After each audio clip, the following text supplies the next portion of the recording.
Yo, we're live. Today is awesome. Audio looks okay. You're gonna start with the demos now? I'm gonna start with it. Oh my gosh, you're a freak. I can't wait. Definitely let us know in the chat if you ever join us. If the audio levels are low, let me say something. Ooh. Boom. Easier moderation. I hate that all these pop-ups come up when I'm live. I'm like, I don't want that. There's way too many exclamation points. Yo. What's good, brother? So if you're around yesterday, yesterday's live chat was super, super fun. Had an unexpected guest. Yo, what's up, Purcell? What's up, Myrna? Oh, gosh. Myrna's here, dude. Oh, my gosh. And Alex. Oh, yesterday's live chat was super awesome. Live stream. Yesterday's live was awesome. It was unexpected. Just several minutes into it, my little brother and partner in crime, Patrick. Yo, we need to not do that. And Patrick joined us, and it was fun. It made the live so much fun. So thank you guys for literally already being here. That's so awesome. Okay. Today we have a topic today, and then obviously we'll follow it up with Q&A again. As always, Q&A will be in the description while driving mostly. Don't watch YouTube while driving, you turd. Actually, you're fine. Do what you want, except don't die. Bad idea. Please.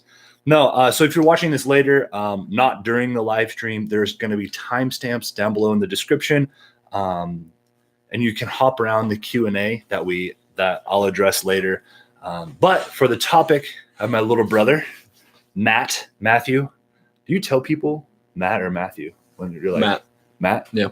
Boom. I have my little brother Matthew, Edward. And he actually recently started his own YouTube channel. I'll link that also in the description after the live stream. What's it called? Fittest and Fullest. Do you have one or two YouTube channels? Oh, okay. Technically, I have two. I have a personal, but so do I. Yeah. And then the one you actually post stuff to. Yeah. And it's called Fittest and Fullest. And just an N. Fittest and Fullest. Hyphen, or just Fittest and Fullest. Fittest and Fullest. Boom. Yep. That's what's up. So it's actually perfect today that we got you, because today's topic I want to talk about the proper mindset for success, just in this spiritual realm when you're trying to overcome pornography, get closer to God, and how this mindset relates to working out. Mm-hmm. There's a spiritual fitness that's very reminiscent of a physical fitness, and you can kind of learn to go between the two. Big fit and full guy. Oh yeah. We're not related at all. No, we're not even brothers. But I am going to stand up straighter. Jeez Louise. I'm Rogue. I'm Pineapple.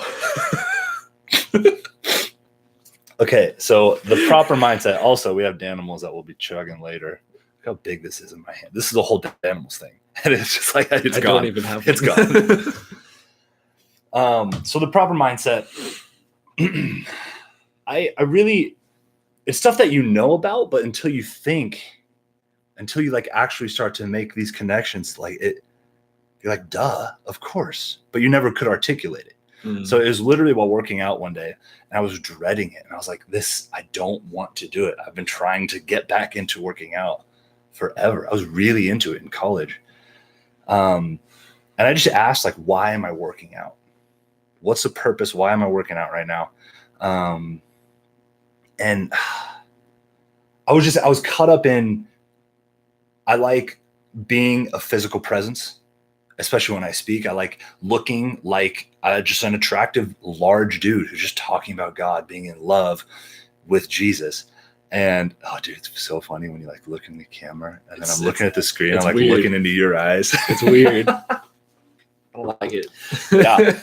So I was thinking about basically the trophies of working out. And I was like, man, if you just chase the trophies and you're alone, I struggle so much that that is just not a proper mindset for me. And I was thinking about just my prayer life, and how I was at that time, I was also really struggling. I'd probably stay still now, but I was really struggling with getting into a good mindset, a good rhythm with my prayer life. And it was just a good gut check because I kind of figured out the prayer life and it could help me with my workout fitness. And then I wish I would have known that back in college, it would have helped my prayer life. But the goal of my prayer life right now, of my spiritual fitness, is no longer just to stop watching porn, just to stop masturbating, just all that nasty sin that we've been talking about in other live streams.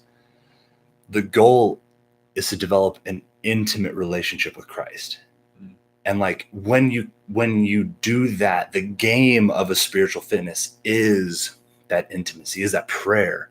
And when you fall in love with that, with the process, the game of prayer, the trophies just start coming. And this is what I talk about all the time, is like, how do you get out of pornography? It's falling in love with Christ. It's an identity as a son of God. Once you really hit those levels, the trophies just start coming. Like you quit watching porn. It just happens. It's not like your whole goal is not to watch porn. Your goal is to get close to God, and the trophies come. So that's like an initial intro rant. Yeah. Yo, what do you think? So you're this is like kind of the whole goal of your YouTube channel. Yeah, literally. Fittest and fullest. Yeah. So what's some of your kind of initial thoughts, ideas, questions? Where does your mind go with this? Just the trophies thing? Anything, yeah. The trophies, literally anything. So I said in my first intro with the whole like why I'm doing this channel is I want to show you how I live my fittest life in order to live my fullest life. That's so cool. Which shout out to Carson Dugan for that, because I had no like I was sitting on that for like a solid like 2 weeks. Repeat it again. I'm gonna show everyone how I live my fittest life in order to live my fullest life. That's awesome. But like I was sitting on it for like 2 weeks, couldn't come up with anything. It was terrible. And then I call him one day, like, hey, like It's like a shot. like I'm working on this, like, can you help me? He goes, oh yeah, boom. I hate it when friends just know the right answer immediately. Right. Yeah. But he came up with that, and it was really good. But I'd say with the trophies, I remember having a moment, like you said. I was walking through the weight room in high school, just like, why am I here? Like I know if I start training now, I'm not gonna make it to anything substantial, really. Like early in high school? Like early in that was kind of later in high school, because I was just like, I'm not gonna be able to play football. I'm not gonna be able to do sports. You're also cursed with the Dornament. I'm cursed with Dornament athleticism. Non-athleticism. That's another way to say it. But like I knew, just like I'm not gonna be able to like do much like competition outside of high school. I mean, let alone in high school. Mm-hmm. And it's like, why am I doing this? And like at the moment, I didn't know that why that I have now. And as it came, it was just like drives it. Yeah. Yeah. And I remember going through my initial training spike where like you're just hitting PRs left and right. And I remember I texted you like literally every day, just like, yeah, I remember. Well, hey, I was freaking out too because you're an animal. I hit a lot of numbers really fast. It was fun. But like I loved it. But like after that, it was kind of like what are you training for? Like just learning that. You have to like internalize it, like to keep really going. Yeah. Yeah. So what do you hit? Not like PR, like what realization? Was the answer to that? Yeah. I mean, what I said before is just like that. I'm going to live my fittest life to live my fullest life. So like keeping on that train so I can enjoy things to the fullest. I can go longboard for 3 hours and then I can go on a bike ride and I can go like the next day, do whatever. Like, so it doesn't hinder me. Kind of. Does that make sense? Okay. Oh, so like, okay. So how does the spiritual fit into that? Is that just a component of the fullest, or is it a component of both the fittest and the fullest? The spiritual component kind of. When you say your fittest life, is it like, are you including a physical and spiritual fitness? Oh, I mean, and everything. All four. So like, there's. Yo, what? All right. So like I just mentioned that just the physical. But there's the emotional and social, which kind of get swept under the rug. I'll touch on those a little bit here and there. Yeah. And then the spiritual. The spiritual is the most important because that literally holds you together. Where'd you get those for? Air Force training. Not gonna lie. Yo, that's sweet. He's in reserves for those. He came over today and he was in his getup. He looked so freaking good. Some days. No, but they talked about they called it comprehensive airman fitness, and they talked about like to be the best. Say it for again. Comprehensive airman fitness is physical, spiritual, emotional, and social. So that's wicked brilliant. Being fit in those 4 places. Okay. So if you do, like, realizing that if you fall short in one of those, you're going to be unstable, and if you fall short in 2 of them, you're going to fall over, and you can't balance on one. Yo, realizing that, awesome. And then as you like hit all 4 of those, not just like working out fitness and spiritual fitness, the social and emotional, those are so good. Yeah. As you like maximize those, now you can that's a good life. Like that's a good, healthy life. You can live. It's a full life to your fullest. It's as though you are the fittest and fullest. It's like I thought about this. Where do you think you are in that process? Like, are you fit-ish and fullish? I mean, honestly, like that's just the goal. You're just like, let's just work towards it. Like the rest of my life is going to be reaching that goal. That's awesome. Like I'm never going to be able to sit and just say like I am totally content and I don't want to move forward. Like that's my goal is to not get there. That's awesome. As you were talking, I was getting a bunch of CrossFit vibes. And I know this is a rabbit hole, especially for us. This is such a bad rabbit hole. If you can tell. If you couldn't tell. That's on this. You're son of a gun. I love, and I don't want to go too far. Screw it. We can do whatever we want. Going to the CrossFit rabbit hole? A little bit. In its comparisons to spirituality, because CrossFit's fitness models constantly varied functional movement at high intensity. Yep. And like the goal is not to have any weaknesses. And it's like kind of honestly like it's its own little bit of like a secular religion. I know those 2 words what is it? It's not a portmanteau. It's a contradiction.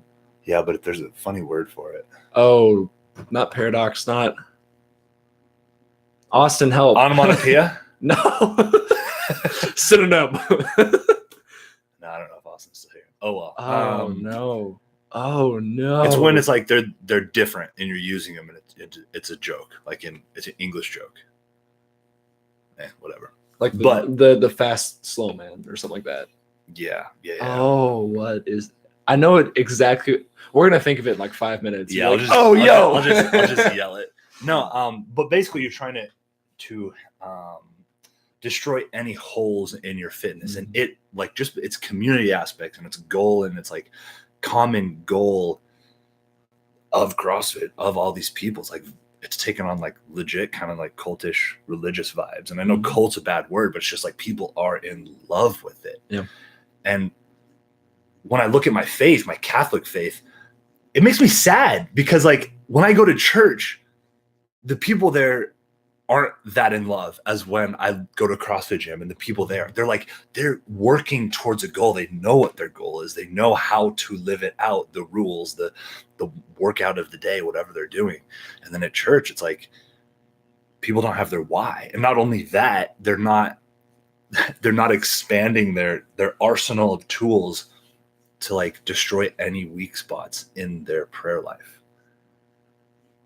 You know a good comparison? What? You know the Bulgarian training style? Yeah. So, I know you know, but let me explain it. Yeah. The Bulgarian training style, it was literally you go down to the gym and you max out front squat, snatch, and clean and jerk every day. Yikes. Like that's literally all. There is no variation in the workouts. There is no nothing. You go in and you just max. That's it.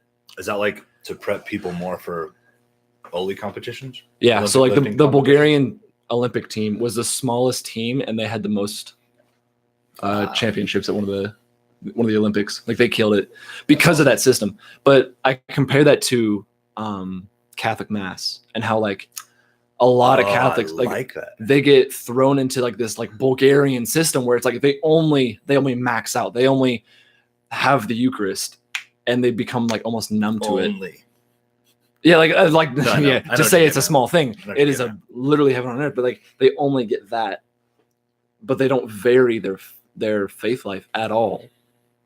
And they just live that one thing. Like if you've tried the Bulgarian method, it is hell. Like it is terrible because you're doing the same thing. You get stronger though. You get hella strong. But you like when you try and walk up a set of stairs, you like get out of breath. Yeah, but like it's ridiculous just because like it's a 1 rep max every day. To 1 rep max, but like they spend about 8 hours in the gym a day too. It's like they just have like this like repetitiveness that's just like in their head. But like that's what these like pew warmer people do. Ooh. Or like they go in and they sit through this hour of service and they leave. And they go in and they leave and they do the same thing. They don't vary anything. They don't do personal and you die off if you don't make it personal. If you don't fall in love with it. I think that's where like there's such a duty to keep going to mass rather than that there's a duty to make it personal. And it's like when you make it personal, now you're like in love. And now that's like a freedom-based faith. And when you go to mass, you understand what the Eucharist actually is and how it helps you, how it's like, it's the bread of life you can't live without. With that bread of life, Jesus is the way, the truth, the life. That's how you work through all the crap in your life. Oh, yeah. You're supposed to be transformed through it, not avoid it. I don't see a lot of that love. And like when I say that, when I talk about it, save the day. I'm like no sense taking away from like the power of the mass. Like that is no, and I understand. Yeah, I understand. Like it's a beautiful thing, but it just gets misunderstood. Add other things, and like even like when I was going through, it's like my arsenal was only 5 things anyway. It was very much a high school workout. Arsenal was my spiritual life, and it was like you have the mass, you have adoration, you have confession, you have a rosary if you're feeling frisky, and then I don't even know if there was a 5th one that I like actually went to all the time. Yeah. The chaplet, I did the chaplet a bunch. Yeah, chaplet's good. But it was like that was it, and it was like my deadlift, my bench, my back squat. I didn't back squat in high school. My deadlift, my bench, my curls, my side curls, and my tricep extensions. And it's like, I keep it in there. It's like, that's not how you live your fittest and fullest life. Yeah. That's awesome. Yeah. Any other thoughts on this? The proper mindset going forward, falling in love with the game, not the trophies. So just loving the chase. Yeah. I remember, it was actually today. So I have the nickname at work, Sir Runs a Lot, because I did okay because you're a freak. I did okay on my run time, and so they're just what was it? 9:40, mile and a half. 9:40 mile? You slow. Mile and a half. Yeah, I know. Oh, you turd. 9:40 mile and a half. What's that mile? What's that a mile split? Wait, under 10 minutes to run a mile and a half? Mm-hmm. Which like that's good. Thank you for being on the show today. You're leaving. But no, like they my supervisor was talking to me today, just like, hey, like that's so fast. Like, do you enjoy running? And I'm like, I'm gonna be honest with you, I actually hate it, but I love like what I get out of it. I love going to it. I love like varying it with different things, like throwing things in it. Like I did like a squat run workout, and like I love making it my own. So how do you get to that point?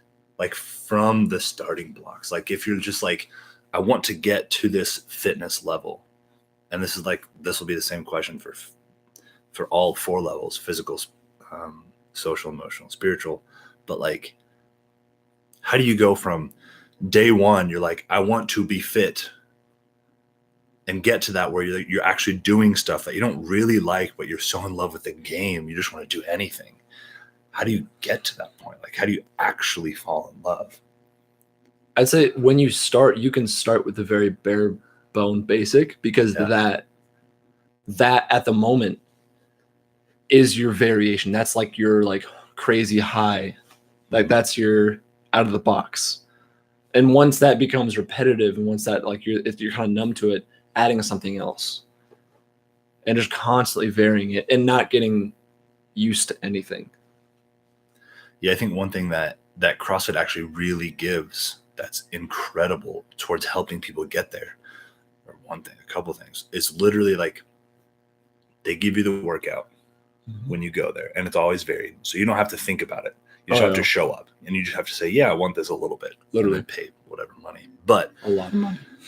The other thing that's huge, and I'll get in more into the devil's tactics tomorrow, but the community aspect is so big. And it's like community aspect, everyone has the same goal, and they actually know what that goal is, or a very, very similar goal. And it's just to raise your overall fitness. I think if you ask why are people going to mass, they're not going to say the same thing.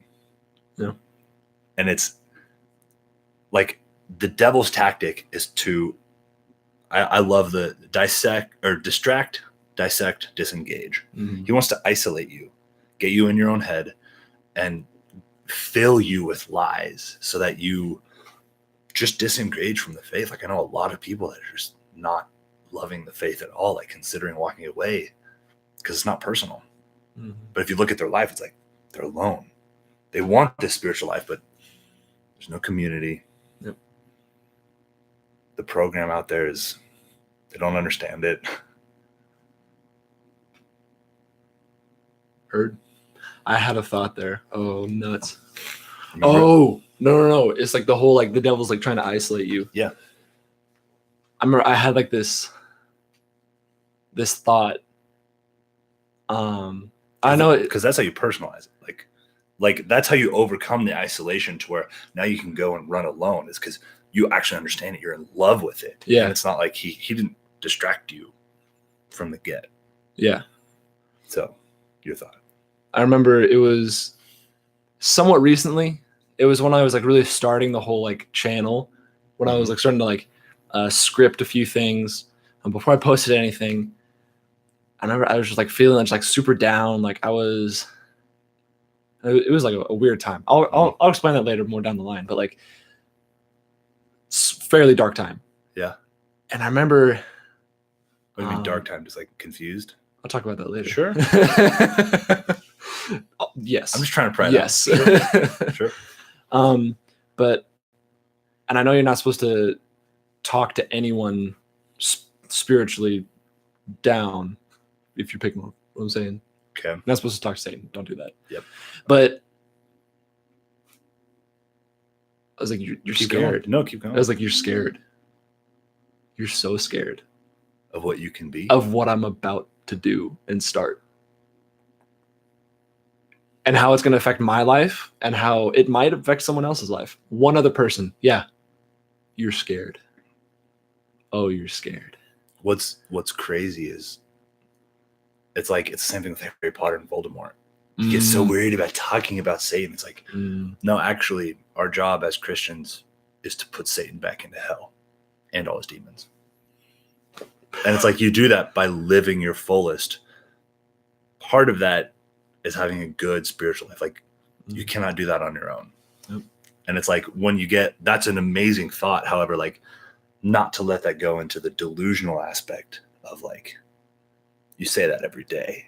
Oh yeah. And it's just like, you just like, you can get easily stuck in like, yo, yeah, you're scared of what I'm about to do. But when you say that over and over and over. Yo, Purcell, what question you got? Throw it in the in the chat. Throw it in the stack. Boom. Okay. Anyway, I think that's a dope place. We're going to start doing some questions. You can hang out for these. Yeah. Add if you want. I'll sit for a second. A couple. Yeah. The plan is not to go forever, and we got time. Yo, I can't believe we didn't mention this yet. Today's a good freaking day. Oh my gosh. Yeah. Today's a good day. That's a great. 2 reasons. Reason number one, the most obvious reason, it's April 26th.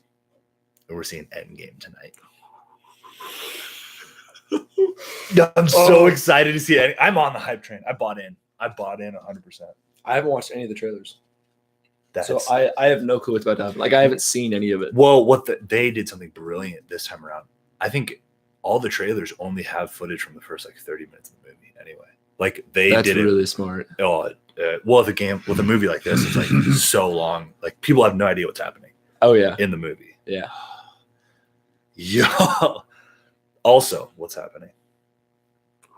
I don't know. Right after honestly. this live stream's done, we're doing this other thing, and I'm very excited. what is it? Say it. What's happening? We're gonna listen to Neo Theater, AJR's new album. Yep. Enough said. AJR. No. Matt and I both really fell in love with the Click. Their deluxe version also is incredible. And Pretender's then, amazing. I just saw Myrna's comment. Thanks, Ian. Thanks, dude. Oh, Yo, Alex, you have a question? Throw it in there. Because we're gonna start hitting some, and then Matt might stay, might not. We'll see. Okay. So this is again, this is where the timestamps are going to be. So if you want to hop around in the questions, find what you like, description after the live stream, and then you'll be able to find all the questions. I'm going to try to get through just a couple, because literally, again, I have a couple. I'll just show that all the time. Yeah, I've been figuring out how I want to do it. There's a few. In like a good way, because what I don't like about YouTube is, or YouTube Q&As, like questions get lost in the abyss. So I learned how to make like a Q&A database that's searchable. You watch too much Gary Vee. Yeah, but I fixed the problem finally, ideally. So for now, it's just going to be timestamps and descriptions. So this question is from an 8th grader, and it's, how long did it take you to stop pornography? And then there's what advice would you give someone who is addicted? So I kind of see these as, I'll answer them basically the same way. How long did it take you to stop pornography? That's not the right way to think about it. That's not the right way to think about it. I'll keep hammering this into everyone's heads, that if you go about like trying to build your spiritual life by just stopping an activity, that's not how you build a worthwhile spiritual life. Mm-hmm. That when you just try and seek sobriety. So this gets into the advice that I give someone who is addicted, who is struggling with this. The goal you should be aiming for is to understand your identity as Christ. Like literally just go on a rabbit hole on YouTube. What's my identity in Christ? Like learn as much as you can about that. Apply it into your personal life, because what's going to happen as you truly understand it, and I'll keep trying to put resources out. I actually have a 3-part series outlined for exactly the personal relationship bit. But what you're going to find through that is you'll start to see more similarities between yourself, and a superhero's origin story, where they don't avoid their struggles, they grow through it. Does that mean they'll never be attacked again? They'll never fall again? Like, do I think that I will never, ever watch pornography again? You know, there's a chance I might. But what's going to happen, and this is because I now know my identity, anytime that pornography enters my life, it is because Satan pulled me back away from God. And then that is going to be, if that ever happens again, when that ever happens again, I know how to respond. I know how to grow from it and become even stronger than I was before. And like, now you're reaching status of like son of God, daughter of God. Now you're reaching the status of like unstoppable, imperishable, uncorruptible superhero. Because anything the devil throws at you, you can overcome. So it's not about avoiding, it's about going straight through the struggle. That's your fullest. Heard. Yeah. I got a bit on that. Yeah, do it. What's up?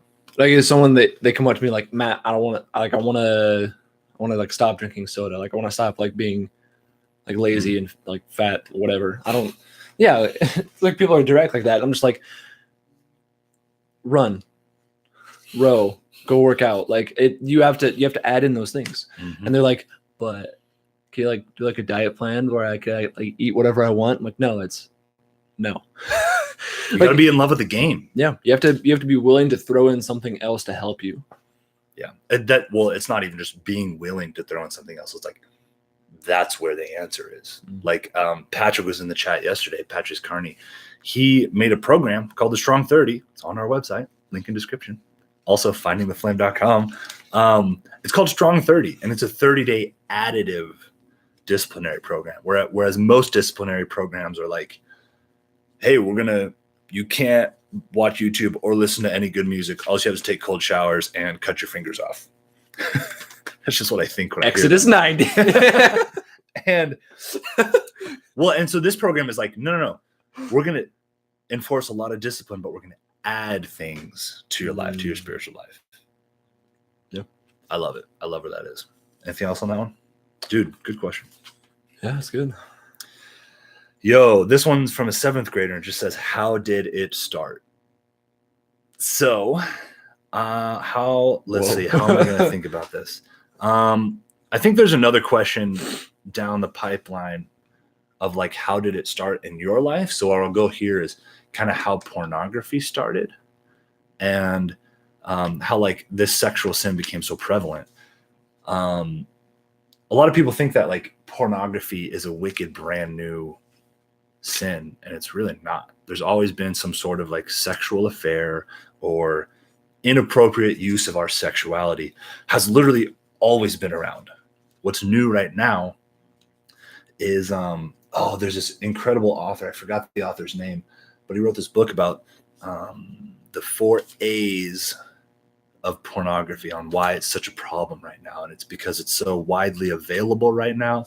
It's so widely affordable right now. What are the ones he uses? Because there's a couple I think I switched around. Acceptable? One's it's available, affordable, it's anonymous. I think the other one is aggressive. Ooh, yep. Yeah. Those and so right. and I remember hearing those. it's so widely available. It's like literally everyone carries a phone around in their pocket that can go on the internet. And porn sites are free, widely available. It's also affordable, literally free. I'm 25, but when I was in college, I remember my freshman year, I was overhearing a conversation, and this guy was like destroying his friend and making fun of him because his friend still paid for porn.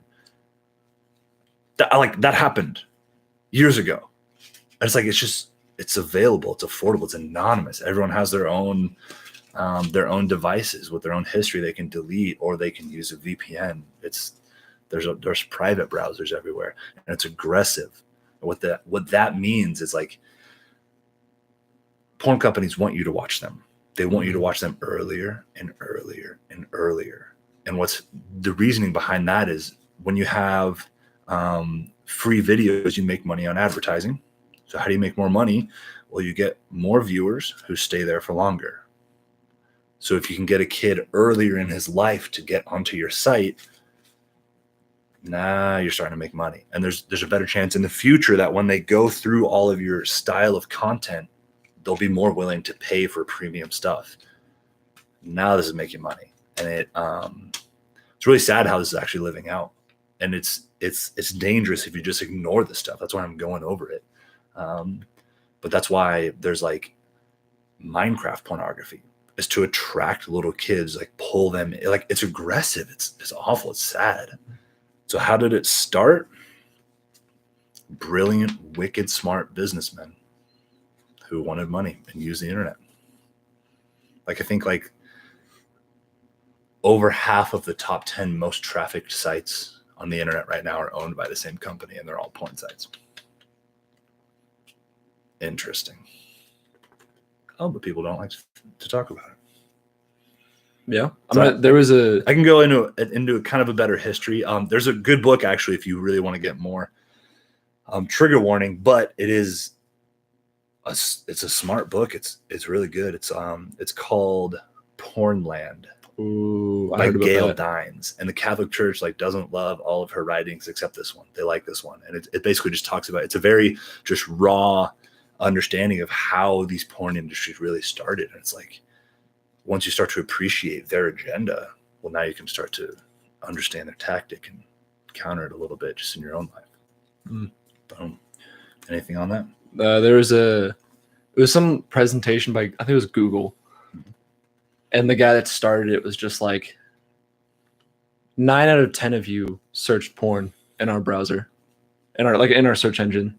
Like just by stating averages, or is he like looking at their stuff? It was just like an average. It's like 9 out of 10 of you used a Google search bar to search porn.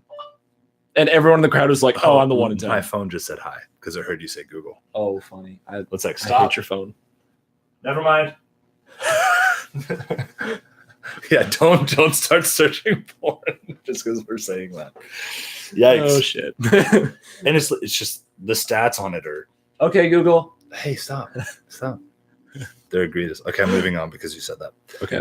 Next. Oh, this is actually incredible. The next question is from a 7th grader. Is video game porn a venial or mortal sin? There's proof that it exists. It's out there. Is it a venial or mortal sin? I would get into this is.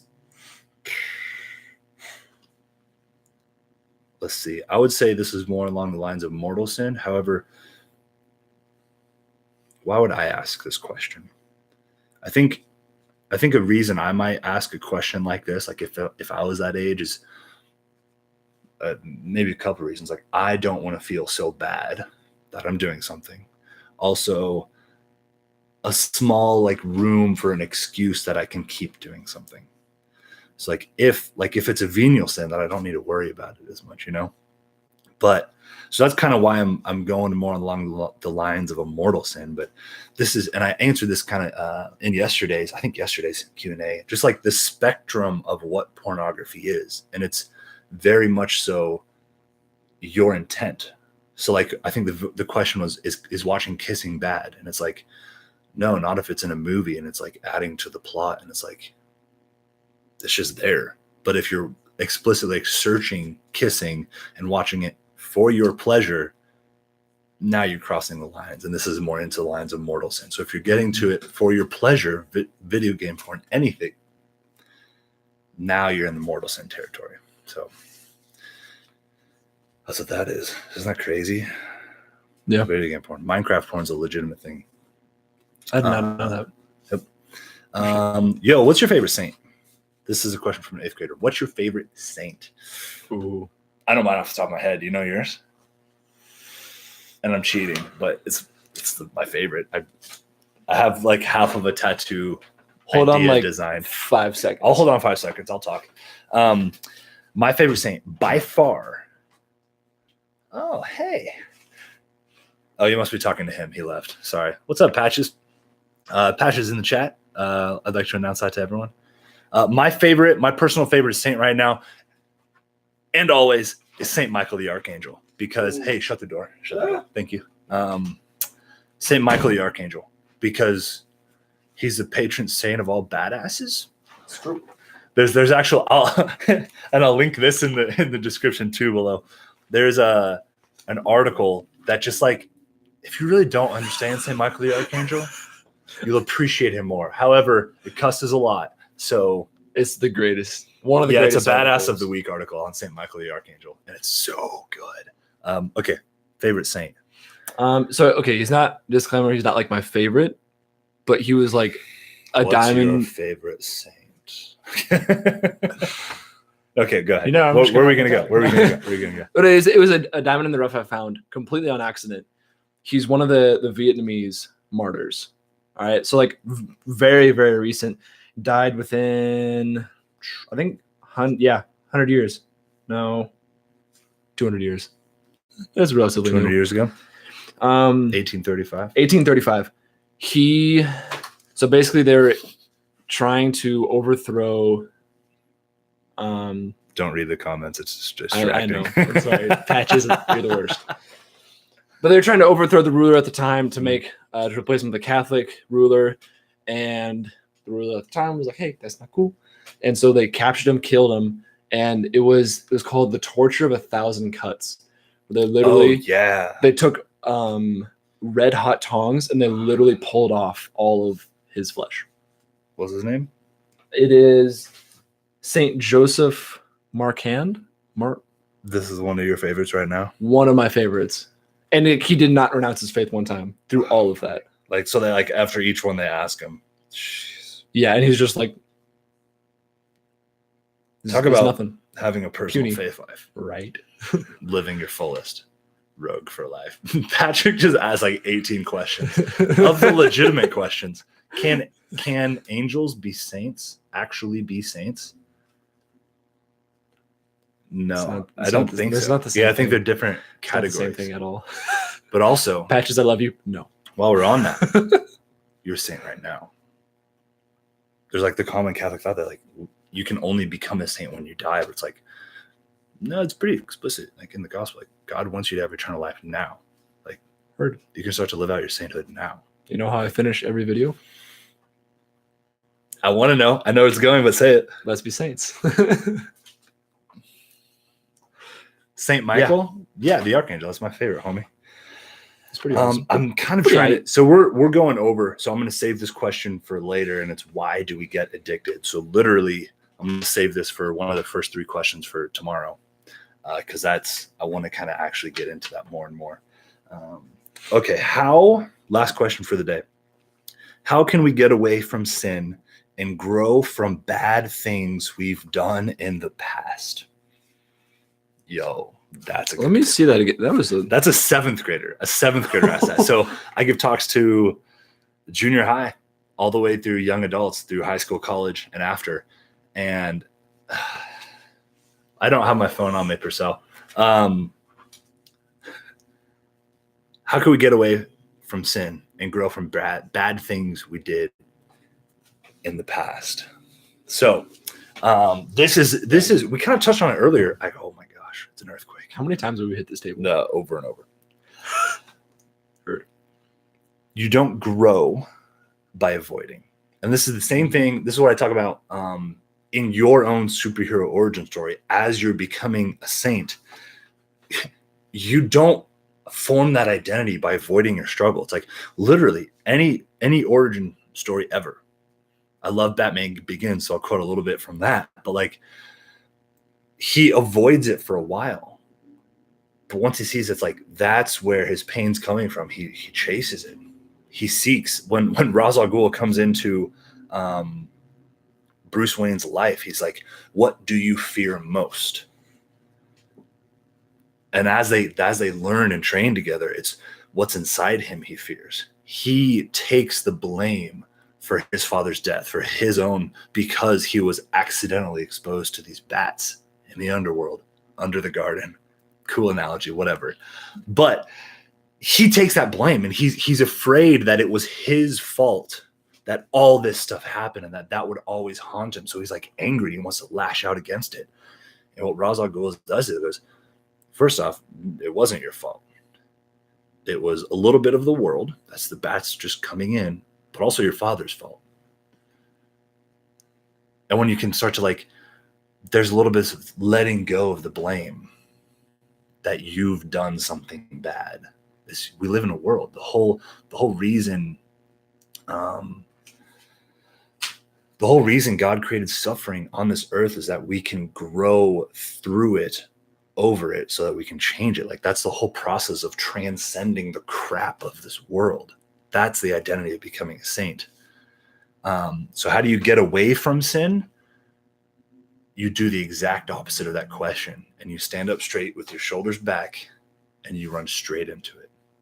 You do not go gently into the dark night, because if you try to run away, it will consume you. That's being a son of God. Bang. So grow from bad things we've done in the past. Just a little more practical, and just to kind of wrap this up, how do you grow from the bad things? Again, with the whole not avoiding it and going into it, talk with someone about it. This is how you can learn to add perspectives that you didn't know were there. Like this is like why a lot of the advice is to get a therapist or a spiritual director or a friend who just knows their stuff. They see things, they can think with a different set of eyes that you're not thinking with. So this is the whole, like when you go into the darkness, it's a scary place unless you're armed with like truth, with the word of truth, with God. And that's where the community comes in. That's where learning yourself comes in. That's why like falling in love with your faith, actually learning all why there's these rules, the core of them. That's what helps the most. What's happening over here in chat? Patches is lost in my eyes. Dude, I understand. I do that all the time. Good callback, Patrick. Best advice if you're scared and want to be confident, the only thing to do is not act scared. It's the best thing I say. I agree. It's like that's just how you overcome anything. Like if you're struggling at the most, if you avoid it, it's only ever gonna build. So like it's not gonna be as bad as it will in the future if you address it now. Also, that's how you actually grow above and out of something. Good question. These 7th and 8th graders they got real questions. They're good. Anything else? Any final thoughts? I wish I was that On anything? like aware in I 7th grade. think that's a result of like the internet. It's like you can just see a wider conversation. You're like, things are starting to make sense and you can follow what's the best. I got some peach fuzz. Thank you. I have literally nothing. Nothing. Yo, thank you. Thanks for hanging out today. Yeah. We got to end this soon though, so we can go listen to Neo Theater. Oh, I'm so excited. Speaking of, all right, guys, goodbye forever. Thanks for hanging out in the chat. Literally, I love. You guys are the best. Purcell, Myrna left, but Patches, love you all. Goodbye forever. Let's be saints.